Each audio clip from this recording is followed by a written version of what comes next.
যখন নিঃশব্দে বৈদিক মন্ত্র উচ্চারণ করা হয় যাতে কেবল উচ্চারণকারীরাই তা শ্রবণ করতে পারে তাকে বলা হয় জপ।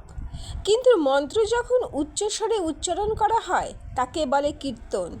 বৈদিক মন্ত্র হরে কৃষ্ণ কৃষ্ণ কৃষ্ণ হরে হরে, হরে রাম রাম রাম হরে হরে।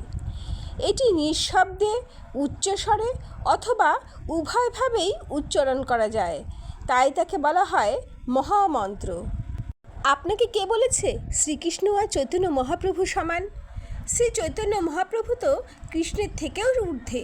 ভগবান শ্রীকৃষ্ণ বলেছিলেন তার থেকে তার ভক্তরাই হচ্ছে শ্রেষ্ঠ। এই কথা আপনি ভুলে যাচ্ছেন।